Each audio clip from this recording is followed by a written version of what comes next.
ॐ अज्ञानतिमिरन्धस्य ज्ञानञ्जनशलाकया चक्षुरुन्मिलितं येन तस्मै श्रीगुरुवे नमः। श्रीचैतन्यमनोभीष्टं स्थापितं येन भूतले स्वयं रूपा कदा मह्यं ददाति स्वपदान्तिकं। वन्देऽहं श्रीगुरु श्रीयुतापत्कमलं श्रीगुरुं वैष्णवांश्च श्रीरूपं साग्रजातं सागणरघुनाथान्वितं सतं सजीवं साद्वैतं सावधूतं परिजनसहितं कृष्णचैतन्यदेवं श्रीराधाकृष्णपादान् सागणललिता श्रीविशाखान्वितांश्च हे कृष्णा करुणा सिन्धु दीनबन्धो जगत्पते गोपेश गोपिकान्ता राधाकान्ता नमोऽस्तुते तप्त काञ्चन गौराङ्गी राधे वृन्दावनेश्वरी वृषभानुसुते देवी प्रणमामि हरिप्रिये वाञ्छाकल्पतरुभ्यश्च कृपासिन्धुभ्य एव च पतितानां पावनेभ्यो वैष्णवेभ्यो नमो नमः।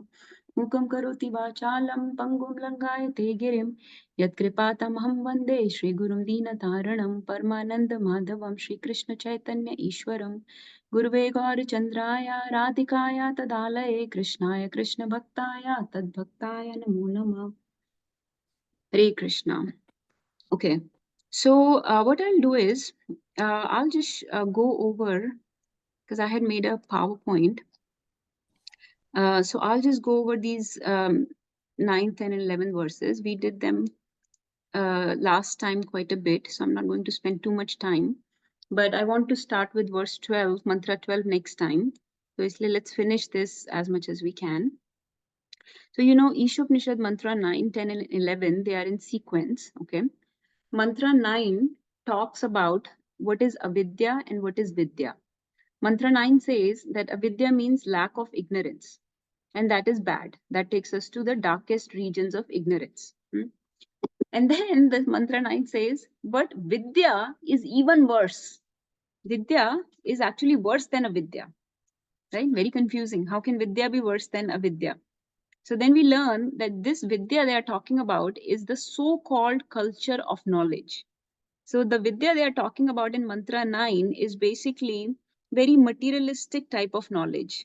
The type of education, you know, that we get these days in our universities and schools, which is godless education, where there are no where there is no spiritual foundation given. There are no values or principles taught, and this type of vidya actually increases the forgetfulness for Lord. So it makes you more entangled in material world. It makes you more entangled in Maya. It excludes God out of all the arrangements that people make. And it makes you very arrogant, very hard-hearted, and actually very callous type of person. So this type of vidya has been rejected in mantra 9, that type of vidya is actually worse than a vidya. It's actually better to be in ignorance than to cultivate this type of vidya. Okay, so the vidya that people think they're getting in this world is actually worse than being in avidya. So so this is, again, we have had full hour and a half long sessions on these, so please go back in here if you want. But we talked about how this type of vidya, material knowledge, cannot solve the real problems of life. The real problems can be solved only by spiritual knowledge, by spiritual solutions. So modern education only provides us temporary solutions, which lead to more long-term problems and complications. So this is like a patchwork. It cannot solve the real problems of life or even of this world.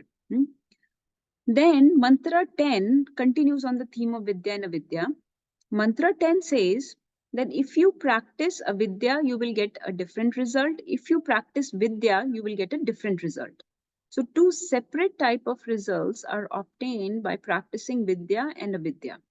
Now, vidya here is referring to not the so-called knowledge. It is referring to actually the proper knowledge of self-realization. Okay, it is referring to the knowledge that connects you to God. So I want you to understand that the context is very important in scriptures. Okay, that's why we don't just read scriptures on our own. We read it with the help of our teachers by using the commentaries or narrations of our acharyas, because they give us the contextual understanding of the scriptures. So scriptures are contextual, okay? That is why the vidya mentioned in mantra 9 was completely different from the vidya mentioned in mantra 10. Mantra 9, the Vidya was so-called knowledge, what people think is knowledge, knowledge of matter, or like you can say modern education, material knowledge that makes you more comfortable in this world, that gives you no knowledge of your actual identity, actual purpose in this world, and that actually increases your ego, increases your arrogance so that you go further and further away from God. That was the Vidya mentioned in Mantra 9. Mantra 10 is mentioning the Vidya, which is the true Vidya, the real Vidya, the transcendental knowledge, the divine knowledge that Krishna talks about in Bhagavad Gita, chapter 4, right? Vidya that connects you to God, Vidya that helps you to achieve your actual identity, the real purpose of human life, Vidya aimed at self realization. So that is called the proper Vidya. And that Vidya gives you a different result.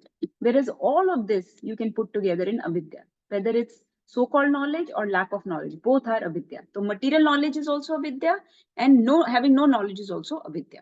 Okay.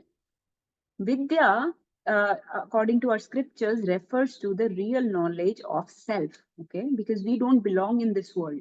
This body is temporary. The world where we are living is temporary. So any knowledge that caters to those temporary things is considered avidya. But the true knowledge is that of the spirit soul, which is our actual position, actual identity, and that of the Lord, who is eternal, who's unborn and has no beginning and no end, who is a Parameshwar Paramatma. Knowledge that caters to the spirit soul and to Lord, and the connection between the two is called the transcendental knowledge or the real Vidya. So different results are obtained by practicing one versus the other. Okay.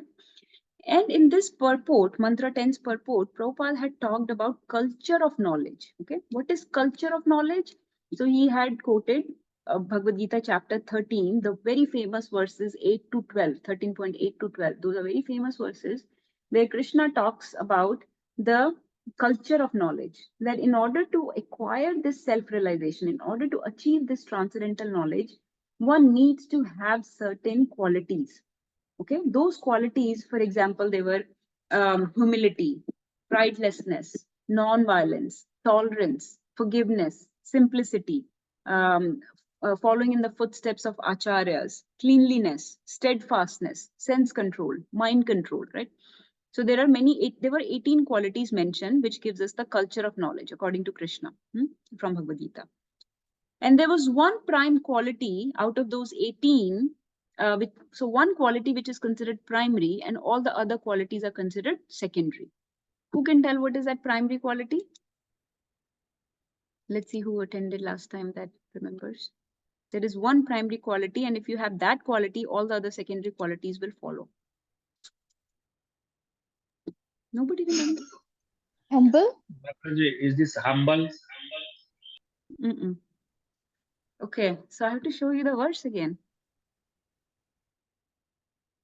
Okay, try. Let's see if somebody else can try again. One primary quality around which everything else will settle down. Everything else will automatically happen if you have that one quality. Let's have one more try. We've discussed that concept in other places also. Free of ego? Okay. So then I have to show you the verse. Okay, let me pull up the verse. So let me see. Sorry, it's just difficult to toggle between the PowerPoint and the screen. Okay, you can see my screen. So I'm going to open Bhagavad Gita.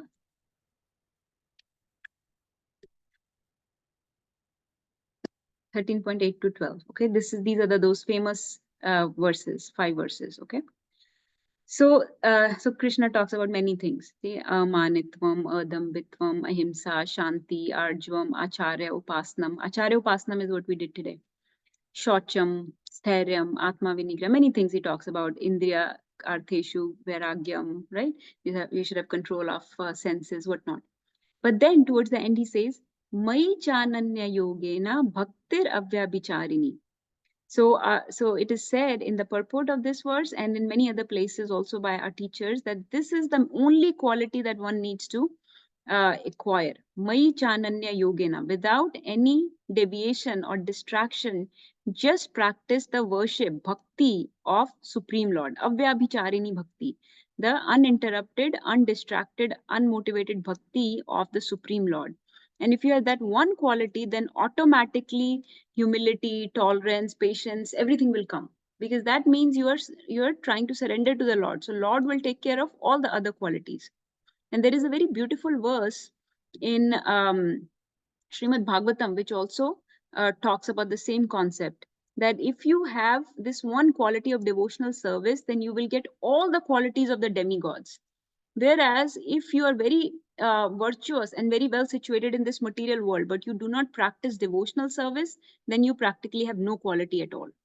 So it is more important to have this practice of devotional service. That's why when we meet new people, we always say just add Krishna in your life, right?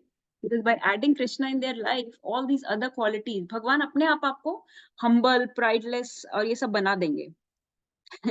तो चाहे कितना भी अहंकार हो, दम्भ हो, violence हो, all these other things, steadfastness, everything will come. Forgiveness, patience, tolerance, everything will come. Of course, we make our own efforts too, but that is one quality that results in the cultivation of other qualities.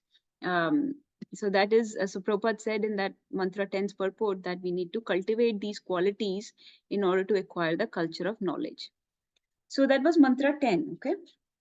Then the third uh, was mantra 11, which says, further expands on the topic of Vidya and Avidya, and it says, learn Vidya and Avidya side by side together to achieve immortality. Okay. So first of all, we have understood Avidya and so-called knowledge. Then we understood that both of them have different results. So we should try to cultivate Vidya by acquiring those qualities. Then in mantra 11, Isopanishad is saying that Vidya and Avidya should be cultivated together to achieve immortality. So we should practice them together. We should not reject Avidya either. Avidya means material education. And we'll understand, we try to understand this a little bit last time, but let's understand this more. So the key word in that verse was Vedobhyam, Vedobhyam, okay? And when you practice both of those together, you actually get immortality. So how does that happen? We had discussed this, that yes, we understand our goal in this human life is to go back to Godhead, to achieve self-realization. For that, we need to cultivate Vidya. So it's like we are, human body is a boat, and we are using that boat to cross this ocean. But you still need some information of the boat and of the ocean, right? So if boat is the body and ocean is this world, then you need some information to maintain that boat and to navigate that ocean. And that is avidya. The knowledge of body and this world is avidya, but you need some of that material knowledge, the knowledge of the matter, to get you across this ocean, to even maintain the soul within this body, to navigate the soul safely through this body across this ocean of material world. You need some material knowledge. That's why, let's say some new bhakta comes, he starts reading Bhagavad Gita and he starts coming into contact with devotees, and he understands that he just needs to engage more and more in devotional service. So he says, okay, I'm going to give up studying. I'm not going to what is the point of studying? What is the point of taking all these exams? Let's say one of our kids says, I'm not going to go to college. What is the point? It is all avidya anyways. So then you will have to tell them that we need to maintain ourselves in this material world. We have to maintain our body. We have to set an example in this world. We have to be fruitful in this world. We have to work productively in this world. So even to carry the body across, you need some material knowledge. But we should know that material knowledge is avidya and it is secondary. It cannot solve the real problems of our life, and we need not get completely dependent on that material knowledge. Right now, the problem in this world is that we think material knowledge is everything. We think the spiritual knowledge is obsolete. We think we should take complete shelter of material knowledge and solve all our problems with material knowledge only. That is the problem. If we take them together, you don't need to divorce them. They don't need to be dichotomized. They don't need to be separated. It's like husband and wife. They need to stay together and both need to be serving each other. The material knowledge needs to be serving the spiritual knowledge. Okay, material knowledge that you have gathered needs to be serving the higher goal of going back to Godhead. So it should serve that one purpose. Material knowledge should not be taken in such a way that it makes you very so comfortable in this world that you become entangled in this world. You should take material knowledge is like dessert. जैसे dessert खाते हैं ना, खाने के बाद मीठा खाते हैं, बस जितना थोड़ा ही खाना है, उतना ही लेना है जितना चाहिए. So similarly salt है ना, salt कितना लेते हैं, बस थोड़ा ही लेते हैं. अगर ज्यादा salt डाल देंगे तो खाना will be spoiled, your food will be spoiled. So similarly material knowledge just take as much you need for the soul to travel across this world. Okay, for the maintenance of body, mind, to live intelligently, fruitfully, productively in this world, and to be useful in this world, to be useful to the soul. So the body, then maintain the body in such a way that body can be useful to the soul. So it's not कि हम body को mainly cater करते हैं, हम soul को mainly cater करते हैं, and body को हम maintain करते हैं for the purpose of soul. This difference we have to understand. So that's why I wrote here, shift your focus. Right now our focus is completely on body, completely on world, completely on material knowledge or avidya. Just shift the focus, keep those in sight, but thoda secondarily, thoda peripheral mein, thoda peripheral vision mein. Your main focus should be the soul, the spiritual knowledge or the vidya, and going back to Godhead. And use these other things, the world, the body, and the material knowledge, to cater to the needs of the soul and of your goal of going back to Godhead. तो उसको उसकी सेवा में लगाओ, material knowledge को, अविद्या को विद्या की सेवा में लगाओ. So material knowledge should be used to fulfill the goal of achieving self-realization. Okay, so remember your primary goal in mind, and then use everything else to achieve that goal. Okay, so this material knowledge should be a means for the attainment of the other world. Abhi kya ho raha hai? The material knowledge is keeping us in this world because we are becoming very, very arrogant about this knowledge. We think we can, like scientists think we can achieve immortality. But this verse, as you saw, Mantra 11 says that you can achieve immortality if you practice actually both side by side. Veda means to know, Ubhyam means both. Ubhyam, Senayor, Ubhayor Madhye. So know both. So Arjun said to Krishna, Senayor, Ubhayor Madhye. दोनों सेनाओं के बीच में मेरा रथ ले जाइए. So उभयम का मतलब होता है दोनों. दोनों की जिसको knowledge है, वेदो भयम. So we should have वेदो भयम. Okay, then you will have immortality. So I'll just spend maybe 2-3 more minutes on this.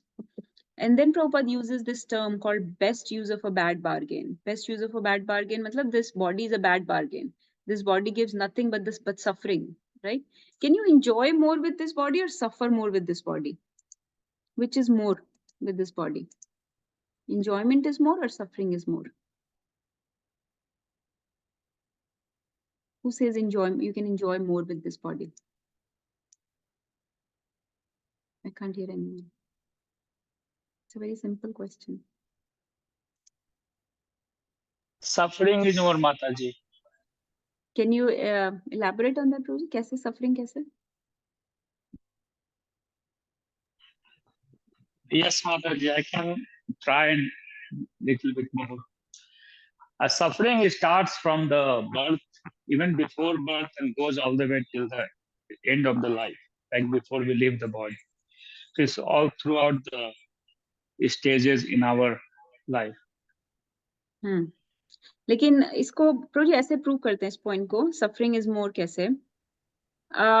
जैसे जैसे कि कोई मेरी सेंसेस हैं, मान लो आंख है, मैं उससे देख सकती हूँ, लेकिन कोई भी चीज इस दुनिया में जब पेन करती है तो पेन देने वाली चीजें ज्यादा हैं. I don't want to, this is gorish, gross stuff, but think about it. You can torture the body in so many different ways, but you can take the pleasure from the body in very minute ways. Like I can take pleasure from my eyes, from my senses basically, right? From my karmendriya or gyanendriya, like from my mouth, from my ears, from my nose. बस इतना ही ले सकती हूँ. लेकिन बाकी सारे organs can give you so much, and even these sense organs can be tortured so much. जला के, मार के, वेपन से काट के, कितनी तरह से टॉर्चर किया जा सकता है. तो टॉर्चर और suffering can be much more whereas the enjoyment is only through the senses. So the enjoyment is very minimal, but and then any organ, there are so many organs, and any organ can have millions of diseases, and millions of diseases, and new diseases keep coming up. So many problems are possible, so many ways in which the body can make you suffer. एक जैसे अगर एक आंख है वो मुझे देखने का सुख देती है, लेकिन वो 10-12 तरीके से, मोर तरीकों से वो बीमार हो सकती है, खराब हो सकती है, उसको टॉर्चर किया जा सकता है. So in this way, there is more suffering given by the body than the pleasures. So that's why it is called a bad bargain. Okay? Body is a bad bargain. So the best use of a bad bargain would be to use the body to get out of this material world. And so you can use that body to get some, to cultivate transcendental knowledge and a little bit of material knowledge. Use that material knowledge to maintain the body, to navigate this world, and simultaneously cultivate the transcendental knowledge as well, which is the main purpose, and then get out of here. So use that body in the service of the soul to get out of here. So body is a bad bargain, but we have been dealt a very bad bargain, but we can make use of it, and intelligent people are the ones that make use of the bad cards have been dealt, but a wise player will make use of those cards that he has been dealt. So इसीलिए body and senses and mind, Prabhupada says in this purport that if you use those for your enjoyment, then they will, for the bodily enjoyment, then they will cause misery, they will entrap us, they will contaminate us, they will make us their slave, you will become a godas. But if you cater to your spiritual senses, then you will get liberated, you will become a Goswami. So we should cater more and more to our spiritual senses. So ultimately, this verse is telling us how to become immortal. And I wrote this verse from Yudhishthir Maharaj, who says that so many people are dying every day at every moment, but foolish living entity thinks that he's deathless and does not prepare for death. This is the most wonderful thing in this world. So people stay engaged in a vidya of this world and don't try to get out of here. Everybody thinks that they are this body and they just want to keep enjoying this body forever. So the happily ever after is not possible in this world, because this is not our real situation. So it is, so the wise people use this body to get out of here, use the material knowledge to get out of here. That's why we should use both of them to achieve immortality. I'll stop here. I could not do much of the reading from Prabhupada's purport today. But please read on your own, and we'll start with mantra 12. Let me give you a glimpse of the mantra 12 very quick.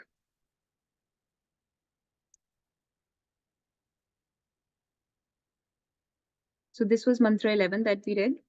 Vidyam cha yastadvedo bhayam saha avidyaya mrityum titva vidyaya amritam ashnute. So he says, take both vidya and avidya together, and then you will become immortal. You will enjoy immortality. Amritam ashnute. You will enjoy deathlessness or immortality. Now these three verses were together: vidya, avidya, and then how to use them in balanced way, right? Now the next three verses, 12, 13, and 14 are also together, but they talk about a different concept altogether. What is the concept mentioned in 12, 13, and 14? They talk about sambhutam and asambhutam.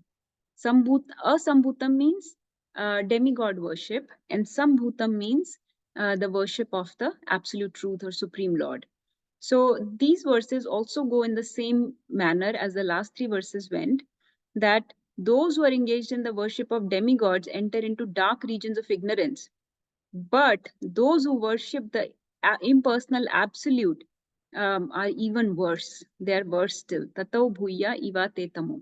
So if you remember this verse very much similar to verse 9, जिसमें अविद्या और विद्या को comparison करके बताया गया था कि अविद्या जो है वो बुरी है, लेकिन विद्या उससे भी बुरी है. ऐसे इसमें बताया गया डेमीगॉड वर्शिप बुरी है, आपको अंधकार में ले जाएगी, लेकिन इम्पर्सनल की वर्शिप करना उससे भी बुरा है.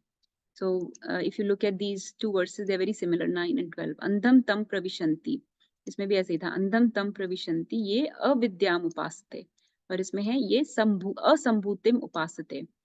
ततो भूया इवा ते तमो, फिर इसमें भी ऐसे है, ततो भूया इवा ते तमो य उ विद्यायाम रता, और इसमें है य उ संभूतयामृता। तो बहुत सिमिलर है, ऐसे 13 14 भी सिमिलर हैं। सो 13 में क्या बोलते हैं कि दोनों से अलग रिजल्ट मिलता है। One result is obtained by worshipping demigods and the other result is obtained by worshipping the supreme. और फिर तीसरी वर्स में बोलते हैं कि दोनों को साथ लेके चलना है, संभूतिम और असंभूति दोनों को साथ लेके चलना है। So 12, 13, 14, all three following the similar pattern as 9, 10, and 11. And very interesting concept because typically we always say that we should, reject demigod worship. But actually Isopanishad is saying कि दोनों को साथ लेके चलना है. So we'll understand more details about this. Please attend next 3 sessions and we'll try to cover 12, 13, and 14. Today I just wanted to spend time on reading and, paying a tribute to His Holiness Gopal Krishna Maharaj, but we didn't do much of reading from Isopanishad. But I have covered these verses in the previous classes, 9, 10, 11. Please read those. And today was just a brief glimpse. Thank you so much for joining. Anyone wants to share anything? Hare Krishna Mataji, I have a question. Yes, So ma'am. we read ahead of time and then we come and discuss, or how do you do this? Mataji, so what I've been doing is, since people were not reading ahead of time, so we covered Bhagavad Gita, Mataji, over last few years. We have read Bhagavad Gita completely and started Sri Isopanishad. In Bhagavad Gita, I realized that people were not reading beforehand. So I started, so we have started reading purports during the class, but it is very, very important if we can read beforehand. It'll be wonderful. Because then you can write your realizations, your questions, your understandings, and you can share those in the class. And you can actually add to the class. And you will derive more from the class rather than hearing it, the concept for the first time. If you have already gone through Prabhupada's purport, then that'll be very nice. So I highly encourage everybody to read the mantra before coming to the class. And if you are well versed with the concept, then it actually makes it easy for me to go through the verse quickly. And 3 verses at a time? Or? No, we were just doing, since these verses are, since this is a small book, we were just doing one at a time. So far we had only about 12 classes on Isopanishad, and we have covered 12 verses, mantra 11 plus invocation. And Mataji, so this is every Sunday, right? Yes, Mataji. Next time we'll probably try to do on, we'll see, Saturday or Sunday. I'll let you know. I'll post group. Sometimes if I'm working, I do Saturday, or if there is a big festival or something, we will do Saturday. But typically it's Sunday morning. 90% it's Sunday morning. Okay. Thank you very much. So next time, be prepared to read mantra 12. We'll go through the whole purport and we'll take deep realizations into it. Any questions from this concept of vidya, how to take both of them together, how to use one in the service of the other, and the definition of vidya keeps changing. I hope you took notice of that. It changed between mantra 9 and 10. So those are, I have a question, Mataji. yes, Madhuri. So I understand that we have to take Vidya and Avidya together, but how are we going to use the material knowledge in the transcendental life? I'm Yeah. confused about that. Arjun also said, now I'm confused about my duty.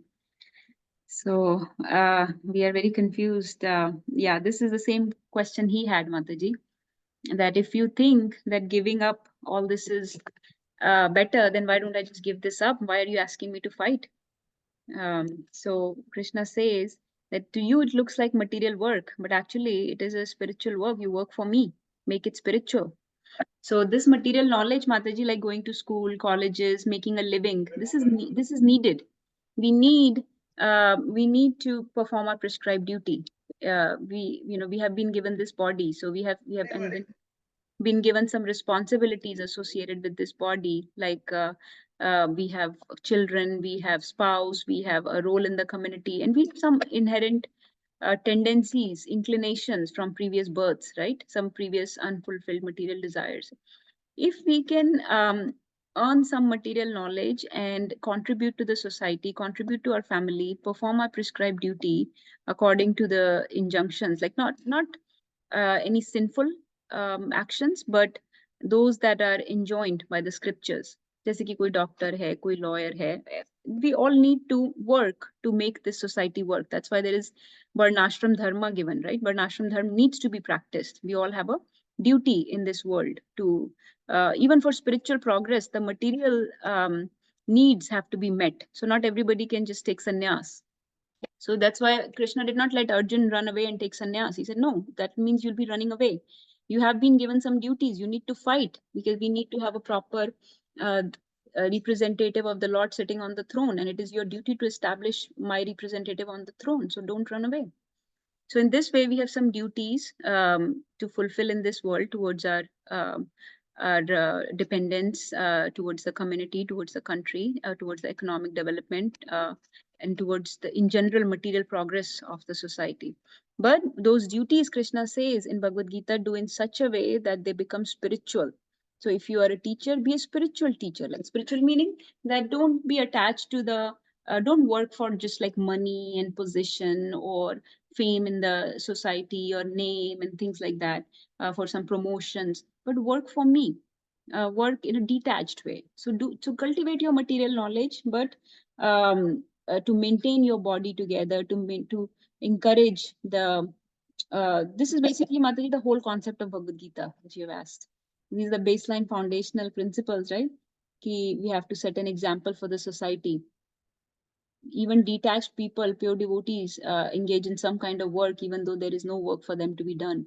And Krishna gives example of Janak Maharaj. Janak Maharaj is a pure devotee. He's a Mahajan. Then why is he ruling a kingdom? He doesn't have to work. Krishna says in Bhagavad Gita, there is no duty to be performed by a pure devotee, by a self-realized soul, a detached person. But they do that so that ordinary people will not get confused.